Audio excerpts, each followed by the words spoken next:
பக்தி உலக பக்தர்கள் அனைவருக்கும் ஸ்ரீ ஜெயந்தியின் சார்பாக என்னுடைய ஆத்மாத்மான வணக்கத்தை தெரிவித்துக் கொள்கிறேன். எவ்வளவோ நம்மளுக்கு இந்த தமிழர்களுக்கு மட்டும் ஆடி பிறந்துட்டா அதுலேருந்து சித்திரை மாசங்கள் வரையும் ஒரு மாசமும் ஒரு பண்டிகை வரும். முன்னாடி காலத்துல பார்த்தேன்னா ஒரு 20-30 ஆண்டுகளுக்கு முன்னாடி பார்த்தீங்கன்னா, தஞ்சாவூர்ல ஆரம்பிச்சீங்கன்னா சித்திரை மாசம் தஞ்சாவூர்ல ஆரம்பிச்சீங்கன்னாக்க லாஸ்டியா கடை மடை என்று காவிரியின் தலை காவேரி திருச்சியில ஆரம்பிச்சு இதுல பூம்புகார்ல காவேரியுடைய வாழ்க்கை முடிஞ்சிடுது. அதே போல அங்க ஆரம்பிச்சீங்கன்னா திருச்சியில ஆரம்பிச்சு மாயாவரம் வரையும் 12 மாதங்களும் 12 ஊர்ல சாதம் அன்னதானம் போட்டுனே இருப்பாங்க 3 வேளையும். திருவிழாத்துல 1 மாசம், கும்பகோணத்துல 1 மாசம், ஸ்ரீவாஞ்சியத்துல 1 மாசம், மாயவரத்துல துலா மாசம், இப்படின்னு சொல்லிட்டு ஒரு மாதமும் ஒரு ஊர்ல 3 வேளையும் அன்னதானம் போடுவாங்க. அந்த அன்னதானம் சாதாரணமா தொன்னையில எல்லாம் கொடுக்க மாட்டாங்க. உட்கார வச்சு வயிறு ஃபுல்லா கோகர்ணத்துல சாம்பார் அப்படியே ஊத்தி அழகா மோரை கடைஞ்சி ஜலத்தை கம்மியா ஊத்தி போட்டு உண்டுன்னு நல்லா பயத்தம்பருப்பை போட்டு சாம்பார் போட்டு 2 கறி, 1 கூட்டு, சாம்பார், ரசம், மோரோட தழவாழை இலையில சாப்பாடு போடுவாங்க. மாயரத்துல லாகடத்துல போய் பார்த்தேன்னாக்கா அகோரமையர் சத்திரத்துல சாப்பிட்டுட்டு அப்படியே காவேரியில ஸ்நானத்தை பண்ணிட்டு பெரிய திண்ணை இருக்கும் அகோரமையர் சத்திரத்துல, அந்த படுத்துன்னு தூங்கலாம். அதே போல திருவையாத்துல, அதே போல தஞ்சாவூர்ல, அதே போல ஒரு ஊர்லயும் கும்பகோணத்துல ஒரு ஊர்லயும் அந்த காலத்துல ராஜாக்கள் பண்ணி வச்சிருந்தாங்க. 12 மாதங்கள் பண்ணி வச்சிருந்தாங்க. எதுக்கு இதை சொல்ல வேணா, 12 மாதங்களுக்கும் 12 விழாக்கள் உண்டு. அதே போல ஆடி பிறந்துட்டுனா ஆடி அழைக்கும் தை துடைக்கும் அப்படின்னு சொல்லுவாங்க. அதே போல பண்டிகை இருந்துட்டே இருக்கு. அந்த பண்டிகையில இந்த ஆவணி மாதத்துல ஆவணி வட்டம், கோகுலாஷ்டமி, கிருஷ்ண ஜெயந்தி எல்லாமே வரும். கிருஷ்ணருக்கு எல்லா பகவானையும் விட தனி எக்ஸ்ட்ரா ஒரு கெப்பாசிட்டி உண்டு. அதனாலதான் எல்லாருமே சொல்லுவாங்க, பாப்பா எல்லாம் சர்வமும் கிருஷ்ணார்ப்பணம், கிருஷ்ண கிருஷ்ண கிருஷ்ணன்ட்டுவாங்க. எல்லா பூஜைகளும் பண்ணி முடிச்சுட்டு லாஸ்ட்ல என்ன பண்ணும், கையில கொஞ்சம் ஜலத்தை விட்டுட்டு பூமாதேவியை பார்த்து சர்வமும் கிருஷ்ணார்ப்பணம், கிருஷ்ண கிருஷ்ண கிருஷ்ண ஜலத்தை ஊற்றி விடுறோம். அது என்ன ஐதீகம்னு கேட்டேன்னா, வாத்தியார் சொன்ன மந்திரத்தை நான் சரியா சொன்னேனோ இல்லை வாத்தியாரே சரியா சொன்னாரோ, எந்த தவறுகள் இருந்தாலும் மன்னிச்சிரு கிருஷ்ணா, உனக்கே சமர்ப்பணம் தான் சர்வமும் கிருஷ்ணார்ப்பணம் சொல்லிட்டு காயாண மாசா சொல்லி அந்த ஜலத்தை விடுறோம். கிருஷ்ண பகவானுக்கு சகல வல்லமை புரிந்தவர். அதாவது பெரிய புராணத்துல சிவபுராணத்துல பாத்தீங்கன்னா ஆக்குவாய், காப்பாய், அழிப்பாய், அழுதுருவாய்னு மாணிக்க வாசகர் சொல்லியிருக்காரு. அதே போலதான் கிருஷ்ண பரமாத்மா எங்க ஒரு பிரச்சனை இருக்குதோ அந்த இடத்துல கரெக்டா கிருஷ்ணன் சொல்லுவான். நாரதர் மாதிரி சொல்லுவான். கிருஷ்ண பரமாத்மா அங்க நிற்பார். அவதாரத்திலேயே கிருஷ்ண அவதாரம் தான் ரொம்ப முக்கியம். இன்னைக்கு கிருஷ்ணன் இல்லாட்டா மகாபாரதமே கிடையாது. நம்மளுக்கு மகாபாரதம் அப்படிங்கிறத ஒண்ணு நம்மளுக்கு ஏற்படுத்தி கொடுத்தவரே அந்த கிருஷ்ண பரமாத்மா தான். கிருஷ்ண பரமாத்மா நல்லவனுக்கும் துணை போவார், கெட்டவனுக்கும் துணை போவார், நியாயத்துக்கு புறம்பா நடக்க மாட்டார். அதனால பெரிய கிருஷ்ணர் அவர் சொல்லிட்டாரு அப்படின்னு சொல்லுவாங்க அந்த காலத்துல. அந்த அஷ்டமி தேதியும் ரோகிணி நட்சத்திரமும் சேர்ந்து வர்றதுதான் கோகிலாஷ்டமி, கிருஷ்ண ஜெயந்தி எல்லாமே சொல்லுவான். இந்த கிருஷ்ண ஜெயந்தி அன்னைக்கு மீதி பண்டிகைகளுக்கெல்லாம் இதுதான் வச்சு நைவேத்தியம் பண்ணணும்னு ரூல்ஸ் இருக்கு. வரலட்சுமி நோம்புனா கொழக்கட்டை வைக்கணும், பிள்ளையார் சதுர்த்தினா கொழக்கட்டை வைக்கணும், பொங்கல் சொன்னாக்க மகர சங்கராந்திக்கு வெண்பொங்கல், சக்கரை பொங்கல் வைக்கணும், தீபாவளிக்குன்னா வெடி வைக்கணும்னு இருக்கு. ஆனா அந்த கிருஷ்ண ஜெயந்திக்கு மட்டும் அந்த ரெஸ்ட்ரிக்ஷனே கிடையாது.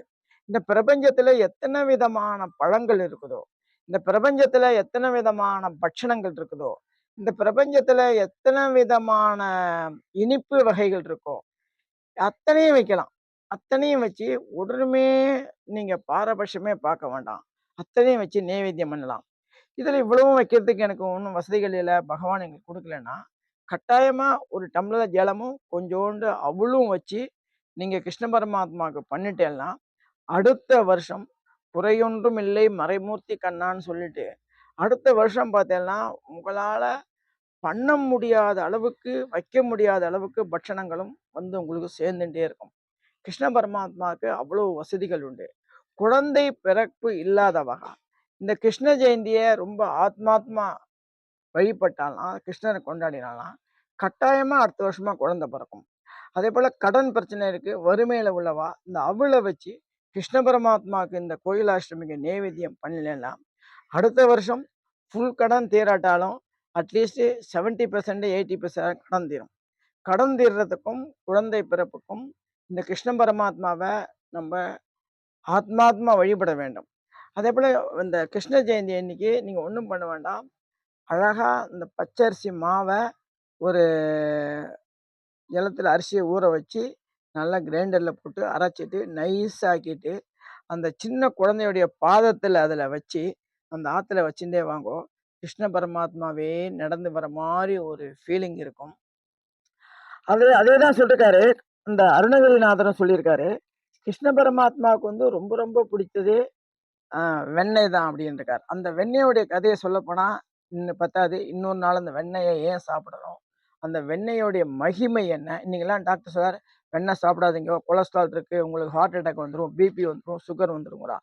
அந்த காலத்துலலாம் தயிர் சாதம் சாப்பிட்டுட்டு நம்ம சாப்பாட்டு சாப்பிட்டுட்டு கையெலம்ப போனா கொல்லையில போயிட்டு சாம்பலோ அல்லது சாணியோ போட்டு கையை அலம்பினாதான் அந்த கையில உள்ள குழகழப்பு போகும்.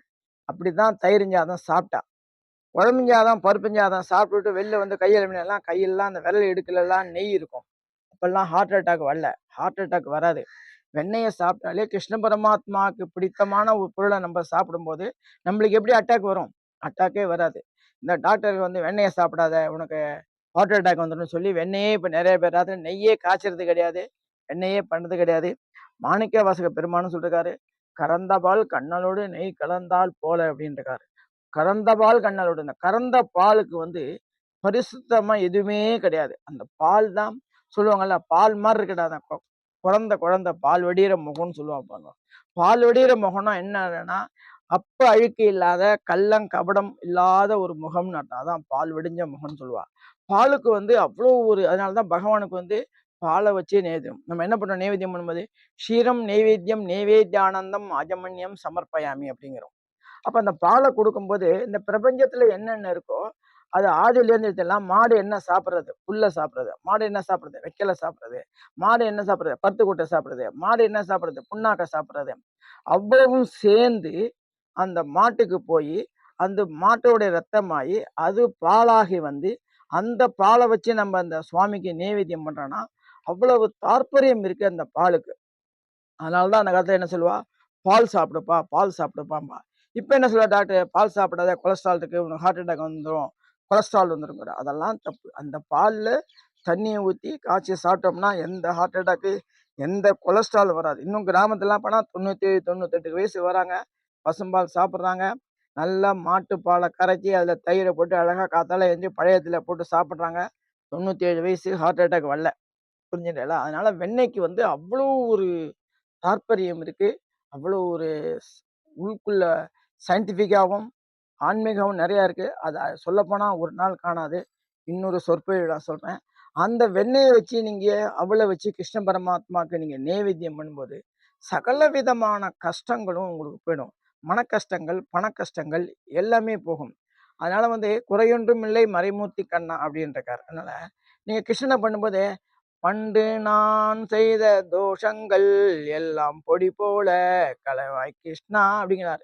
நீங்க செய்த தோஷங்கள் எல்லாமே பண்டு நான் செய்த தோஷங்கள் எல்லாம் பொடி போல துளை கலைவாயே.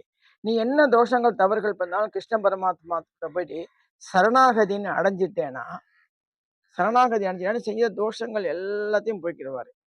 ஈவண்ணம் வரும் மனசே இந்தே கோவிந்தா ஞான கருணீலா கார்வண்ணா நின்னே கருணை வேணும் பக்தி குருவாயூர் வாழும் பகவானே. உண்டு சங்கட மோக பாசத்தால் பண்டு நான் செய்த தோஷங்கள் பாவ தோஷங்கள் வாராதீருக்கணும் பக்தி குருவாயூர் வாழும் பகவானே.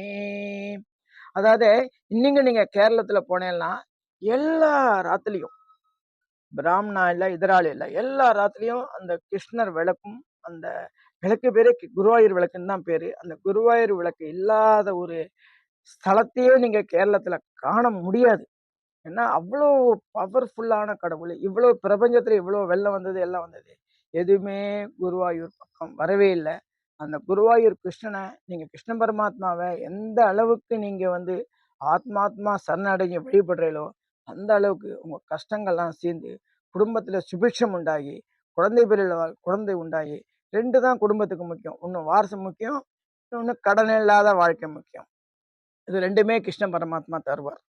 அந்த கிருஷ்ண பரமாத்மாவுக்கு நெய்வேத்தியம் பண்ண வெண்ணெய சாப்பிடும்போது உங்களுக்கு எந்த விதமான வியாதி வராது. அப்ப என்னாச்சு? ஆத்துல குழந்தை பொறந்துருத்து. உங்க ஆத்துல ஒரு ஓடி விளையாடுறதுக்கு, கொஞ்சறதுக்கு ஒரு குழந்தை பொறந்துருத்து. வியாதி இல்ல. என்ன வேணாலும் சாப்பிடலாம். கடன் கிடையாது. நிம்மதியான வாழ்க்கைய இருக்கலாம். இது 3யுமே நீங்க பண்ணிடலாம். அவிழ், வெண்ணெய் வாங்கி வச்சு நெய்வேத்தியம் பண்ணி, கிருஷ்ண பரமாத்மா வழிபட்டேல்லாம் சகல கஷ்டங்களும் போயி, பிரபஞ்சத்துல நிம்மதி உண்டாது இல்லாம, உங்க வீட்லயும் நிம்மதி உண்டாகி, சுபிட்சமா இருப்பீங்கறதுல சிறிது கூட ஐயமில்ல. எல்லாரும் சர்வமும் கிருஷ்ணார்ப்பணம். கிருஷ்ண கிருஷ்ண கிருஷ்ண கிருஷ்ணான்னு சொல்லுங்கோ. நீங்க ஒண்ணும் மந்திரம் சொல்ல வேண்டாம். ஒண்ணும் பண்ண வேண்டாம். காத்தால எழுந்து ஹரே கிருஷ்ணா, ஹரே கிருஷ்ணா, ஹரே கிருஷ்ணா, ஹரே கிருஷ்ணா அப்படின்னு சொல்லிண்டே இருங்கோ. உங்களுக்கு எல்லாமே நல்லபடியா நடக்கும். கிருஷ்ணரை எந்த அளவுக்கு நீங்க சரணடைறீங்களோ, அந்த அளவுக்கு உங்களுக்கு தூக்கி தூக்கி தூக்கி விட்டு, நீங்க எங்கேயோ போயிடுவீர்கள். எல்லாமே நன்னா இருக்கும். எல்லாமே கிருஷ்ண பரமாத்மா சரணடைஞ்சவங்க குசேலருக்கே அவ்வளவு வசதி கிடைக்கும் போது, அடியேன் நம்மள போல மனுஷாளுக்கெல்லாம் கிடைக்காம இருக்காது. இந்த பிரபஞ்சத்துல எல்லா மனுஷாளுக்கும் கிருஷ்ணனுடைய பரிபூர்ணமான ஆசீர்வாதம் கிடைக்கும். நீங்க கிருஷ்ண பரமாத்மா நம்புங்கோ. கோகிலாஷ்டமி நாளைக்கு ரொம்ப சீரும் சிறப்புமா கொண்டாடுங்கோ. வயது முதிர்ந்தோர்கள் என்னால செய்ய முடியல, சீடை செய்ய முடியல, அப்பம் குத்த முடியலன்னா ஒண்ணுமே கவலைப்படாதீங்க. ஒரு வெல்லம், கொஞ்சம் அவிழு, கொஞ்சம் பால். அவிழ் எப்படியும் டெய்லி பால் வாங்குறோம் காப்பிக்கு. அந்த பால் இருக்கு. தயிர் எப்படியும் சாத்துக்கு போட்டு சாப்பிட்றோம். தயிர் இருக்கு. கொஞ்சோண்டு அவிழும், கொஞ்சோண்டு வெல்லமும் வாங்கி இந்த கிருஷ்ண பரமாத்மாவுக்கு வச்சு, கிருஷ்ணா அடுத்த வருஷம் எனக்கு நல்ல தேக ஆரோக்கியத்தை குடுன்னு சொல்லி வேண்டிண்டு, நீங்க நமஸ்காரத்த பண்ணிட்டு, இந்த 108 தடவை ஹரே கிருஷ்ணா, ஹரே கிருஷ்ணா, ஹரே கிருஷ்ணான்னு சொல்லிட்டு, கிருஷ்ண கிருஷ்ணான்னு சொல்லிட்டு நீங்க வணங்கி பாருங்க. அடுத்த வருஷம் பாருங்க, உங்களுக்கு 10 வயசு கம்மியாகி, 3 நாளைக்கு முன்னாடியே எண்ணெய் சட்டி வச்சு, சீடை, முறுக்கு, அப்பம் எல்லாமே பண்ணி சுபிட்சமா இருக்கும். தேக ஆரோக்கியத்தோட இருப்பேன். இந்த வருஷம் இல்லையான்னு வருத்தப்படாதீங்க. அடுத்த வருஷம் கடவுள் உங்களுக்கு குடுப்பான். சுபிட்சமா இருக்கும். சர்வம் கிருஷ்ணார்ப்பணம். கிருஷ்ண கிருஷ்ண கிருஷ்ண கிருஷ்ண கிருஷ்ண.